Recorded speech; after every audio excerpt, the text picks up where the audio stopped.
அனைவருக்கும் வணக்கம். இன்றைக்கி நான் நம்ம பெங்களூரு மைசூருன்னு ஒரு நூல் அமேசானில் வெளியிட்டிருக்கேன். அதில் லால்பாக் பற்றி ஒன்று. லால்பாகில் மனித உருவில் பசுமை சிற்பங்களை சமைச்சிருக்காங்க. அதை பற்றி சொல்ல போகிறேன். மனித உருவிலும் பசுமை சிற்பங்கள். ரோடு ஓரங்களில் அடர்ந்து வளர்ந்து காடாகி கிடைப்பதை குத்து புதர் செடி என்போம்.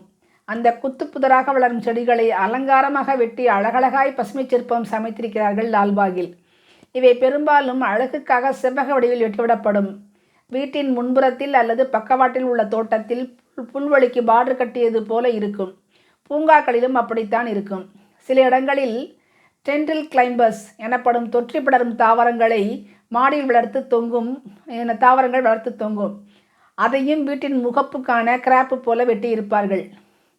புதச்செடிகள் அதிகமாக வளர்ந்து விட்டால் அதை கவாத்து செய்தல் என்ற முறைப்படி வெட்டி விடுவார்கள். அதையே சிறிது மாற்றி அலங்காரமாக வெட்டிவிட்டால் அதுதான் சிற்பம். சில சிற்பங்களுக்கு கம்பிகள் கட்டி வைத்து கிளையை வளைத்தே வளர்க்கிறார்கள். அது விருப்பப்பட்ட உருவம் சமைப்பதற்காக. இதில் என்ன தேவை என்றால் அந்த குத்துப்புதர் அடர்த்தியாக வளர வேண்டும். கீழிருந்து மேல் வரை ஒரே மாதிரியாக நேராக வளரணும். அது மட்டும் போதும். சிற்பம் சமைத்து விடலாம். அதுக்காக பார்டர்களில் நெருக்கமாக செடிகளை ஊன்றுகிறார்கள். உருவங்கள் சமைக்க ஒரே செடி அடர்த்தியாக இலை கொண்டதாக இருக்கணும். பொதுவாக பார்டர்களில் அகாலிபா, மருதாணி, காட்டு கறிவேப்பிலை, சவுக்கு, காகிதப்பூ, போகன்வில்லா, செம்பருத்தி போன்ற செடிகளை வளர்க்கிறார்கள். இங்கே லால்பாகில் விதவிதமான உருவங்களில் சிற்பங்களை பார்த்தேன். இவ்வகை செடிகளில் இலைகள் பெரும்பாலும் சவுக்கு செடி போல குச்சி குச்சியாகத்தான் இருக்கும். ஆனால் அடர்த்தியாக தண்டையும் கிளையையும் மறைச்சிக்கிட்டு இருக்கும். அப்படி இருந்தால் அதில் யானை, டைனோசர், முயல், ஆமை, கிளி, பறவைகள் எல்லாம் செதுக்கிறாங்க. சில சமயம் உருவத்தை சமைச்சு கம்பி அமைச்சு அதில் கொடிகளை படர விடுறாங்க. அது இலைகள் உருவத்தில் படிஞ்சு அதை அழகாக்குது. உலக அளவில் இந்த கலை 16ஆம் நூற்றாண்டிலேயே காணப்பட்டிருக்காம்.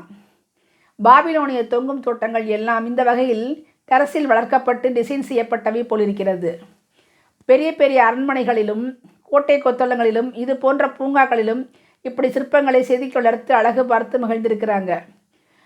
டோப்பியரி ஹவுஸ்னே சிலது அமைக்கப்பட்டிருக்கு. தொங்கு தோட்டங்கள் நம்ம கேள்விப்பட்டிருக்கோம் இல்லையா?